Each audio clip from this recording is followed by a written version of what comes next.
मय्यासक्त मनाः, जो नाम जप है, मंत्र जप है, जब इसको हम निरंतर करते हैं तो हमारी आसक्ति होने लगती प्रभु में। इसमें ये वर्णन किया गया, कोई भी नाम या कोई भी मंत्र सिद्ध तभी होगा जब वो गुरु से प्राप्त हुआ है, गुरुमुख से।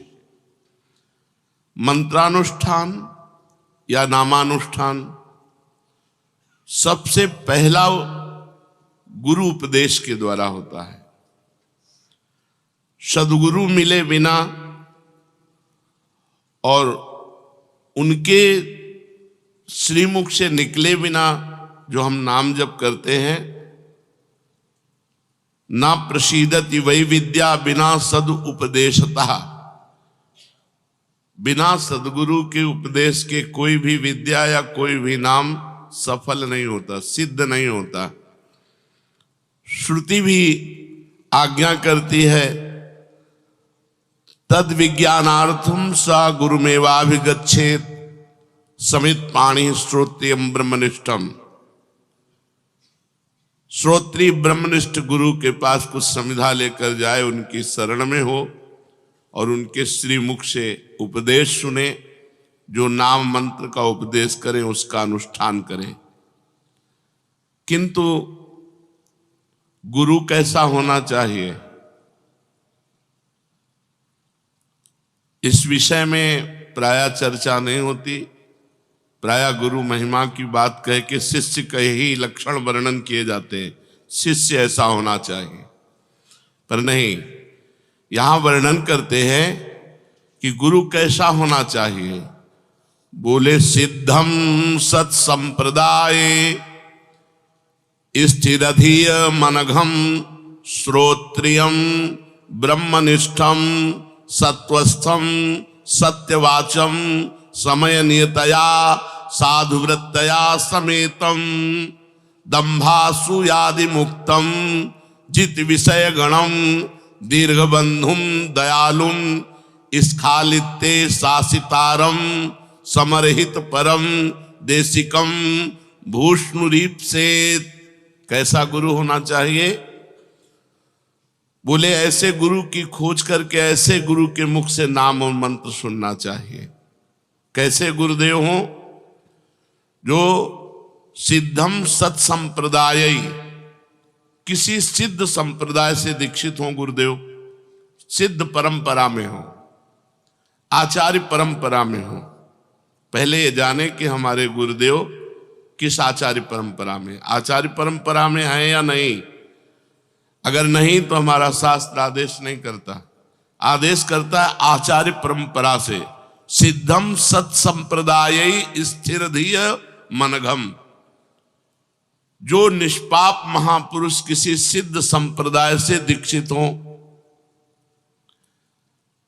और जिनकी बुद्धि संप्रदाय की उपासना में स्थिर हो, केवल दीक्षित से ही नहीं, और वो साधन करते हुए निष्पाप हो चुके हों और श्रोत्री ब्रह्मनिष्ठ हों, जो शास्त्रों का ज्ञान रखते हो, शब्द ब्रह्म का और परमात्म तत्व का जिनको बोध हो, हर समय सत्य में स्थित हो, सत्य वक्ता हो और समयानुकूल साधुवृत्ति से संपन्न हो, दंभ और असूयादि दोषों से रहित हो, जितेंद्रिय हो, परम सुहृद हो, परम दयालु हो और शिष्य का पतन होते देखकर उस पर टूट पड़े, उस पर शासन करके कठोर शासन के द्वारा उसको फिर सत्मार्ग में तत्पर करे, ऐसे सदगुरु का पहले वर्णन करे।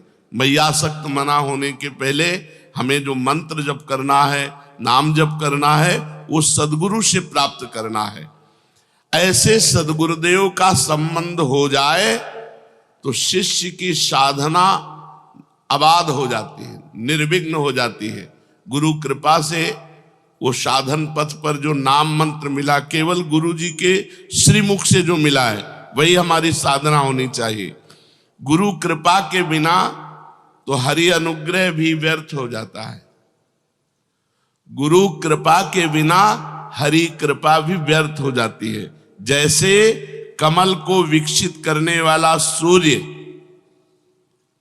अगर जल से अलग कर दिया जाए तो वही सूर्य उस कमल को सुखा करके व्यर्थ कर देगा।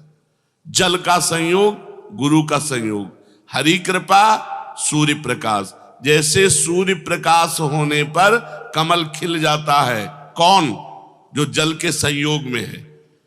ऐसे ही हरि कृपा जो गुरु के संयोग में है वो प्रतिपल उसको खिला देती, सिद्ध बना देती है। अगर वही अभिमान करके गुरु से अलग हो जाए तो जैसे वही सूर्य कमल को खिलाता है लेकिन जल संबंध ना होने पर कमल को सुखा देता है, ऐसे हरि कृपा उसको सुखा डालेगी। विघ्न पर विघ्न उसके जीवन में आ जाएंगे। नारायणोपि विकृतिम याति गुरोः प्रच्युतस्य दुर्बुद्धेः कमलम जलादपेतम शोषयति रविर्न पोषयति। वो दुर्बुद्धि है जो अपने गुरु का अवहेलना करके, अवज्ञा करके मनमानी साधन करता है, उसको ऐसे नारायण जला डालेंगे जैसे सूर्य जल से संबंध रहित कमल को जला डालते हैं। वही कमल को खिलाता है लेकिन जल संबंध होना चाहिए। अगर जल संबंध नहीं तो वही सूर्य ताप कमल को शुष्क कर देता है। ऐसे ही गुरु संबंध यदि आपने अवहेलना कर दी तो चाहे जितना साधन करो, हरि का ताप तुम्हें जला डालेगा, तुम्हारे कोई भी साधन सिद्ध नहीं होंगे। इसलिए सबसे पहला गुरु चरणों का आश्रय और गुरु मुख से निकला हुआ नाम मंत्र का अनुष्ठान किया जाए और आचरणों की शुद्धि। ये 12 बातें हैं। यदि ये 12 बातें हैं तो आपका नाम मंत्र बहुत जल्दी सिद्ध हो जाएगा। पहला बात, गुरु के द्वारा मिला हुआ नाम मंत्र होना चाहिए। फिर ये 12 आचरण होने चाहिए। ये 12 आचरण अगर हैं तो साधक साधन संपन्न माना जाता है। पहला अहिंसा, दूसरा सत्य, तीसरा आस्तेय, चौथा ब्रह्मचर्य, पांचवा सार्वभौम प्रेम, छठवां समस्त भूतों के हित में रत रहना, सातवां समत्व भाव, आठवां घृणा का भाव, नवां निष्कपटता, 10वां दया, 11वां क्षमा और 12वां निरहंकारता। ये 12 लक्षण हैं।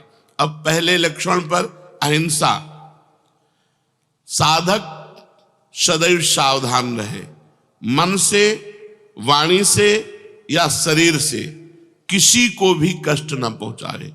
ना मन से किसी को कष्ट पहुंचाने की बात सोचनी है, ना वाणी ऐसी बोलनी है कि किसी को कष्ट पहुंचे, ना शरीर से कोई क्रिया ऐसी करनी है।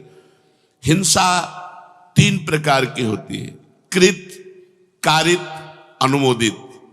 कृत जो स्वयं हिंसा की जाए, वाणी से या मन से या शरीर से।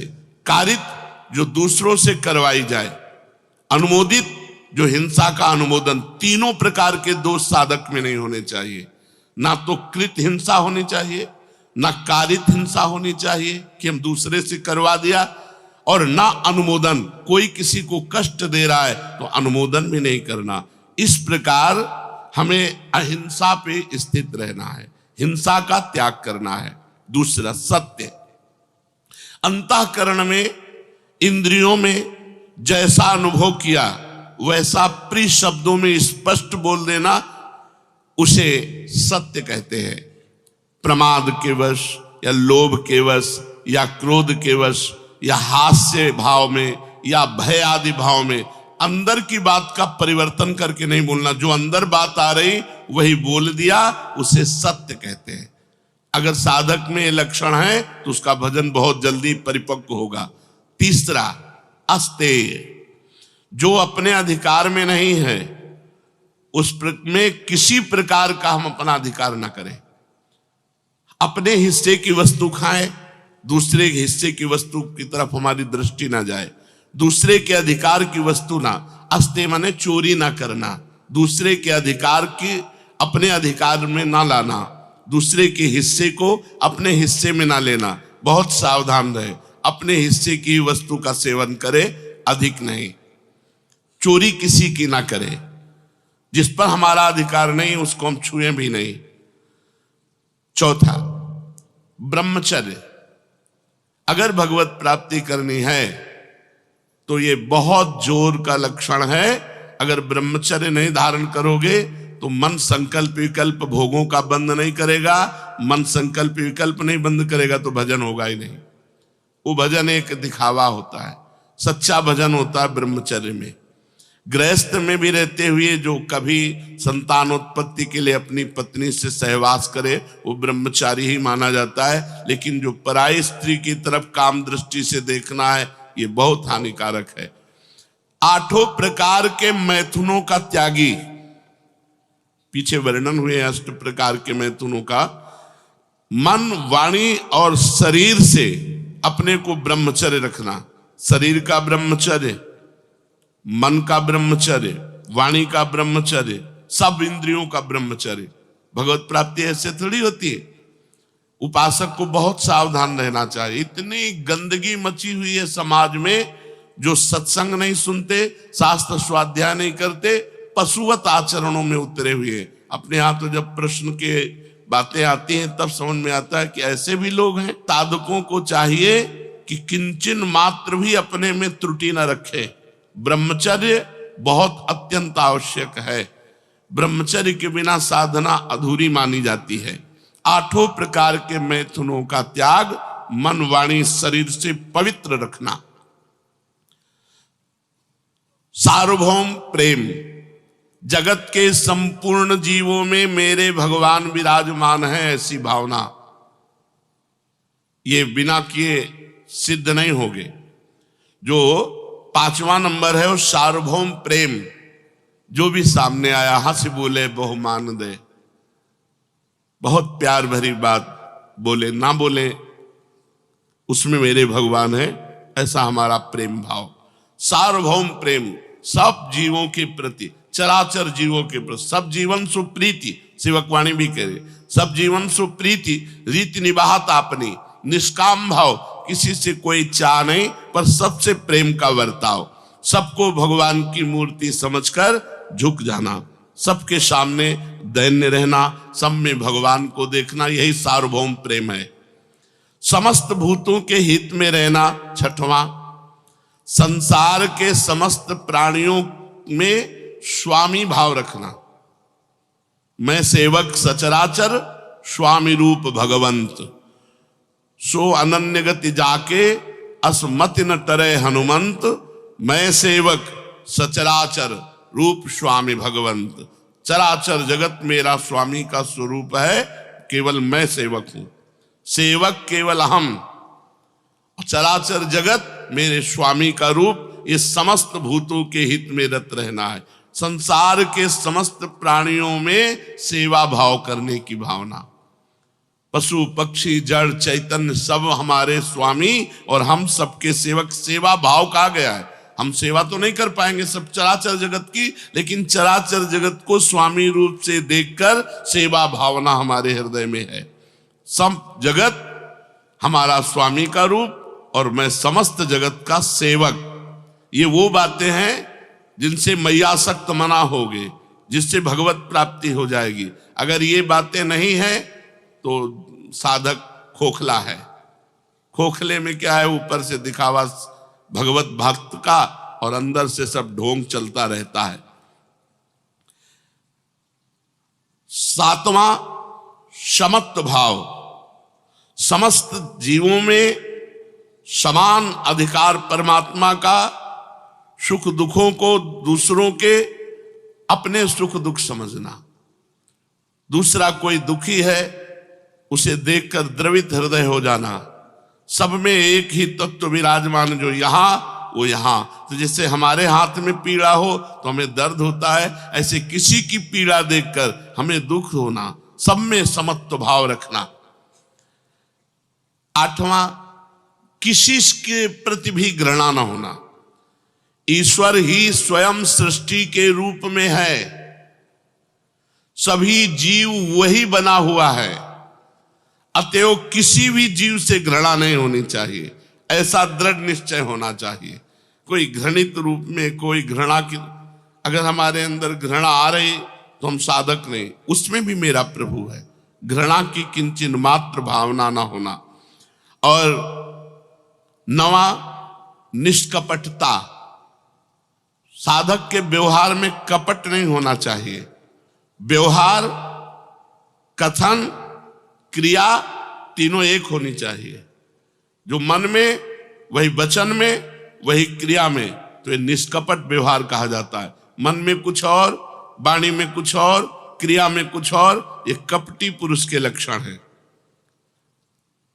10वां, दया। जगत के किसी भी जीव के दुख को देख करके तत्पर हो जाना उसकी दुख निवृत्ति के लिए, दया। पर सावधानी, दया बिना साधु कसाई, और दया करी तो आफत आई। दया में ही भरत जी के 3 जन्म लगे थे। दया ऐसे करो जैसे डूबने वाले को बचाने के लिए सहारा दे दिया, स्वयं को नहीं पकड़ाया। अगर स्वयं को पकड़ाओगे तो पहले वो तुम्हें डुबोएगा, मरेगा तो वो भी, पहले तुम्हें मारेगा बाद में वो मरेगा।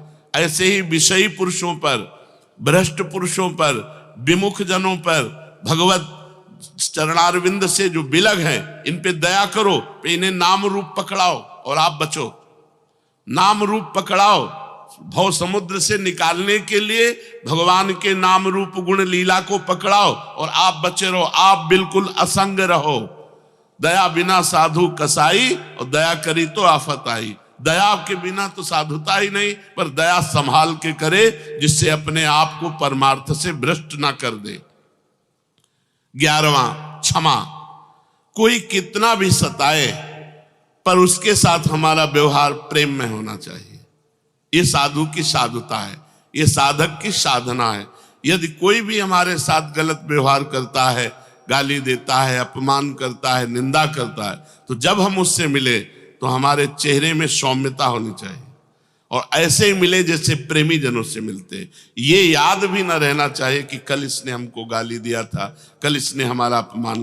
नहीं, सब में प्रभु है, प्रभु प्रेरित चेष्टा हो रही थी, वो तो हमारी परीक्षा हो रही थी, हमें पुष्ट करने के लिए भगवान इसको निमित्त बनाया, इसका कोई दोष नहीं। वो क्षमा, वो हृदय से ऐसे क्षमा कर देता है कि कल किए हुए अपराध की स्मृति भी दूसरे दिन नहीं रहती। वो प्रेम व्यवहार। सेवक वाणी में महाप्रभु के लिए कहा गया, करत जे अनसहन निंदक तिनहु पे अनुग्रह क्रियो। जो अनसहन कर रहे थे, जो निंदा कर रहे थे, उन पर भी कृपा की, प्रेम किया।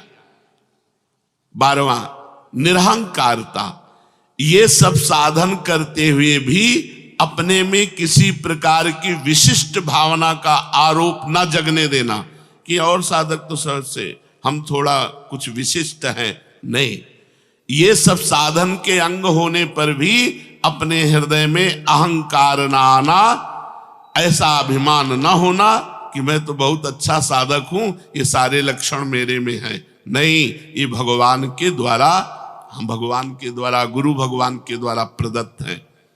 मैयासक्त मना होने के लिए पहली बात, सिद्ध संप्रदाय से दीक्षित, स्थित और सिद्ध हुए सदगुरुदेव भगवान का वर्ण करना, जो हमारे आचरणों पर शासन करके हमें उपदेश के द्वारा सत्मार्ग प्रशस्त कराए।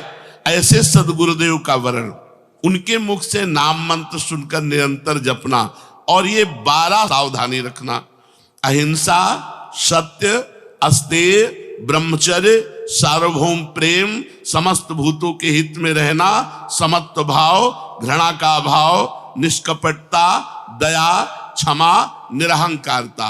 यदि हम इस भाव से चले तो हम मैयासक्त मना हो जाएं, हमारा मन सिर्फ भगवान के भजन में डूबने लगे। फिर भगवान ने कहा, मदाश्रया, केवल मेरा आश्रय हो। जब हम भगवत मार्ग में चलते हैं तो कोई न कोई हमारे इस आश्रय के बीच में घुस जाता है, चाहे कोई व्यक्ति हो या धन हो या कोई संबंधी हो, कुछ न कुछ आशा ममता किसी और से होने लगती है। ये जीवन में नहीं होने देना चाहिए। साधक को जीवन भर इस बात से बचाए रखना चाहिए, हमें भगवान मिले ना मिले, लेकिन हम भगवान के सिवा किसी को अपना नहीं बना सकते, अपना नहीं बना सकते, अपना नहीं मान सकते। हमारा आश्रय पक्का, भरोसा दृढ़, तभी मदाश्रया माना जाएगा। और ये बहुत जोर की बात है, मय्यासक्त मना से भी जोर की बात है मदाश्रया। अगर आश्रय पुष्ट है और मन चंचल है तो भी भगवत प्राप्ति हो जाएगी, पीछे आप सुन चुके। मदाश्रया, मेरी ही आशा, मेरा ही भरोसा, मेरा ही सहारा, मेरा ही विश्वास, सर्वथा मेरे जो आश्रित है उसे मदाश्रया कहते हैं। संसार के धन संपत्ति, वैभव, विद्या, बुद्धि, योग्यता, कुटुंब आदि का जो आश्रय है ये नाशवान है, ये मिटने वाला है, ये स्थिर नहीं है, सदा रहने वाला नहीं है, सदा के लिए पूर्ति तृप्ति करने वाला नहीं है। परंतु भगवान का आश्रय कभी किंचिन मात्र भी कम होने वाला नहीं, क्योंकि भगवान का आश्रय पहले था, भगवान का आश्रय अब भी है और भगवान का आश्रय आगे भी रहेगा। आश्रय केवल भगवान का लेना चाहिए। किसी विद्या का, धन का, साधना का, कोई बल का, किसी व्यक्ति का बिल्कुल आश्रय साधक के हृदय में नहीं होना चाहिए। योगम युंजन, इसका मतलब होता है अखंड संबंध। मय्यासक्त मना, मन मेरे में आसक्त हो, और मदाश्रया, मेरे ही आश्रित हो। अब योगम युंजन माने अखंड संबंध, तो हमारा भगवान से अखंड संबंध था, है, रहेगा, क्योंकि ईश्वर अंश जीव अविनाशी, ईश्वर का अंश है जीव। ममैवांशो जीव लोके जीव भूता सनातना, हम भगवान के अंश हैं तो हमारा सीधा संबंध है। हमारे अंशी भगवान हैं, भगवान थे, भगवान रहेंगे। ये बीच में जितने संबंध माने हुए हैं इनका त्याग करना पड़ेगा। इनमें केवल भगवान की सत्ता देखनी पड़ेगी। सबकी ममता ताग बटोरी, मम पद मन है बांध बर डोरी। जब तक साधक ये नहीं करता तब तक नाटक चलता रहता है।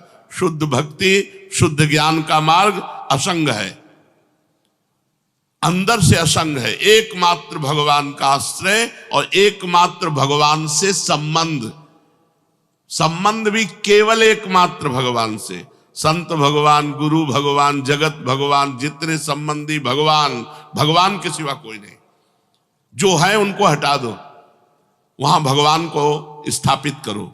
पिता भगवान, माता भगवान, भाई भगवान, पुत्र भगवान, पत्नी भगवान, सब रूपों में भगवान है। हमारा एकमात्र संबंध केवल भगवान से। तो योगम युंजन, योगम युंजन, युंजन का मतलब होता है अखंड और योग का मतलब होता है संबंध। यहां जो योग का शब्द का है वो संबंध, अखंड संबंध भगवान से। अखंड संबंध जो भी व्यवहार में आवे केवल भगवान।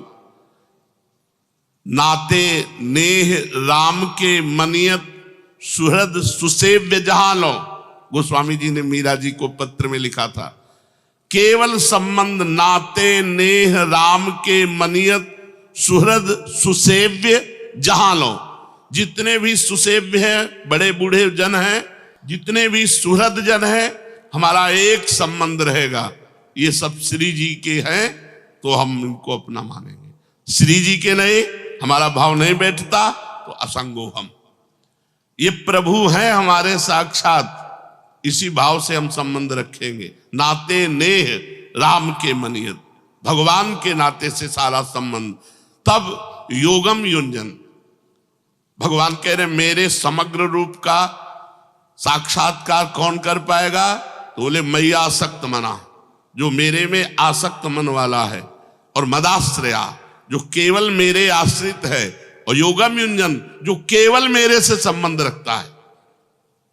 भगवान के साथ जो स्वतः सिद्ध अखंड संबंध है, उस संबंध को मानता हुआ सिद्धि असिद्धि में सम रहता हुआ साधक जब ध्यान, कीर्तन, भगवान की लीलाओं का गायन, श्रवण, स्वरूप का चिंतन, इसमें लगा रहता है, उसे कहते हैं योगम युंजन। सिद्धि असिद्धि में सम। हमारा कर्तव्य है केवल भगवान की लीला गायन, नाम जप, नाम कीर्तन, भगवत सेवा, ये हम 8 पैर कर रहे हैं। सिद्धि असिद्धि में सम, लाभ हानि में सम, परिणाम में सम। और हमारा प्रभु से संबंध था, है, रहेगा। उसी को गुरु जी ने संबंध जागृत करा दिया, उसी को जागृत कराया है। जो है संबंध, उसी का अनुभव कराया कि तुम श्री जी के, हमारे यहां संबंधों के लिए भाव है, दास्य भाव है, सख्य भाव है, गोपी भाव है, वात्सल्य भाव है, सहचरी भाव। भाव के द्वारा संबंध जो था, जो है, जो रहेगा, उसे जागृत कर दिया गया।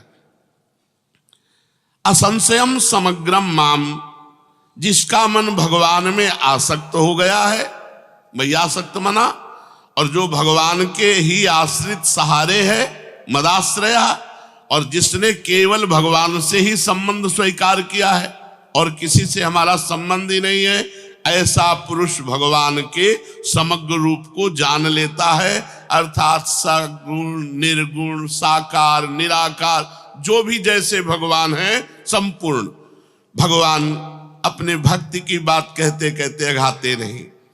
ज्ञान मार्ग से चलने वाला तो भगवान को जान सकता है, परंतु भक्ति मार्ग से जो जान चला तो भगवान के समग्र रूप को जान जाता है। निर्गुण, सगुण, निराकार, साकार, तत्वबोध, भगवत साक्षात्कार, सब कुछ। अपने इष्ट का जिस रूप में दर्शन करना चाहता है, उस रूप में उसको दर्शन हो जाते हैं। इसमें खास बात समझनी है जो बड़ी कठिन है। केवल भगवान में आसक्ति, यहां शरीर में आसक्ति है, भोगों में आसक्ति है, रिश्ते नातों में आसक्ति है, धन में आसक्ति है, क्या क्या, ये सब नाम जप से दूर हो जाएगा। आप चिंता ना करो, गुरुमुख से मिले हुए नाम जप पर ध्यान दीजिए और नाम जप का प्रभाव देखिएगा कि आपको सब जगह से अरुचि करवा देगा। अंदर ही अंदर, बाहर कोई जान न पावे कि आपको अरुचि है, कि ये इस कोटि के भक्त हैं, ऐसा कोई जान न पावे। ऐसी चेष्टा करो। व्यवहार एक साधारण और स्थिति असाधारण।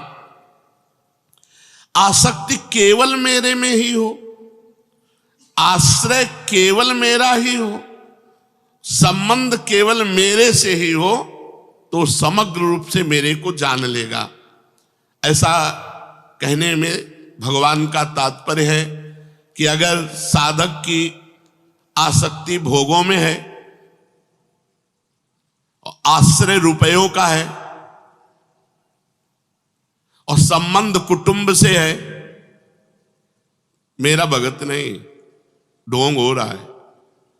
इस श्लोक में 3 बातें बहुत जोर की है: आसक्ति, आश्रय और संबंध। मय्यासक्त मना, मदाश्रय, योगम युंजन। तो असंशयम समग्रम माम, संशय न करो, वो मेरे समग्र रूप को जान जाएगा। बस 3 बातें करनी।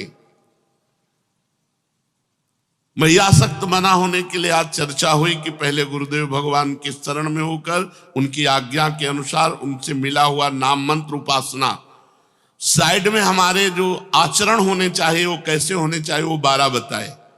इससे हम मय्यासक्त मना हो जाएंगे। बार बार नाम जप करने से, बार बार मंत्र जप करने से जो मन विक्षेप को प्राप्त होता है, वो विक्षेप रहित होकर के प्रभु के नाम रूप में लग जाता है। आश्रय ढूंढो, कहीं और कोई आश्रय तो नहीं है। भगवान 3 बातें जोर से कह रहे हैं: मेरे में आसक्ति, मेरा ही आश्रय और मेरे से ही संबंध। 3 बातें देख लो। अगर 3 बातें हैं तो तुम सच्चे सन्यासी, सच्चे वैरागी, सच्चे भक्त, चाहे गृहस्थ हो चाहे विरक्त हो। आसक्ति भगवान में, यहां तो छोटी छोटी वस्तुओं में आसक्ति हम कर लेते हैं। आसक्ति का मतलब होता है जिसके बिना रहा ना जाए, जिसके बिना जिया ना जाए। ये केवल भगवान से होना चाहिए। किसी भी वस्तु में हो सकती है आसक्ति, किसी व्यक्ति में, किसी से भी हो सकती है, कहीं आसक्ति नहीं होनी चाहिए। इसलिए जीवन में कभी हमने नियम से 10 दिन कोई वस्तु सेवन नहीं की। अगर कुछ भी सेवन किया तो उसे छोड़ दिया बीच में। हम आश्रय नहीं लेंगे, कि अब हम चाय के बिना जी नहीं सकते, अब हम दूध के बिना जी नहीं सकते, अब हम इसके बिना नहीं जी सकते, ऐसी कोई वस्तु नहीं रखना। आश्रय नहीं बनना चाहिए कि जीवन में अब इसके बिना हम नहीं जी सकते। वो केवल भगवान होने चाहिए। भगवान के सुमिरन के बिना हम जी नहीं सकते, वो ऐसा अभ्यास होना चाहिए। और आश्रय किसी का भी नहीं, अंदर से देख लो तभी भक्त माने जाओगे। तीन बातें हो, हमारी आसक्ति भगवान में हो, हमारे आश्रय भगवान हो, और हमारा संबंध ही केवल भगवान हो। केवल भगवान, चाहे गृहस्थ हो चाहे विरक्त हो। अगर ये तीन बातें हैं तो निश्चिंत हो जाओ, तुम सिद्ध हो जाओगे, भगवान को प्राप्त हो जाओगे। अगर आसक्ति भोगों में, आश्रय रुपये का, संबंध कुटुंब से, तो चाहे कर्म योग कर लो, चाहे ज्ञान योग कर लो, चाहे ध्यान योग कर लो, चाहे जिस योग का अभ्यास कर लो, भगवत प्राप्ति नहीं होगी। भगवान को नहीं प्राप्त कर पाओगे, भगवान को नहीं जान पाओगे। ये सबके लिए है, जितने योग हैं सब योगों के लिए ये तीन बातें हैं। अगर ये तीन बातें नहीं तो पाखंड है, दंभ है, नाटक है, वो भगवत प्राप्ति नहीं कर सकता। क्या? आसक्ति भगवान में, आश्रय भगवान का, और संबंध भी केवल भगवान से। वो मेरे समग्र रूप को जाएगा, क्योंकि मेरे में ही प्रेम होगा और मेरा ही आश्रय है और मेरे से ही संबंध है। अब उसका काम बन गया। गुरु कृपा से नाम मंत्र के द्वारा आसक्ति प्रभु में करनी है, और गुरु कृपा से केवल भगवान का भरोसा रखना है, केवल भगवान का आश्रय रखना है, वो अंदर से केवल संबंध भगवान से रखना है। फिर देखो, भजन करो या ना करो, अपने आप भजन होगा। क्योंकि आसक्ति, आश्रय, संबंध, इन्हीं में मन जाता है हमारा जगत में।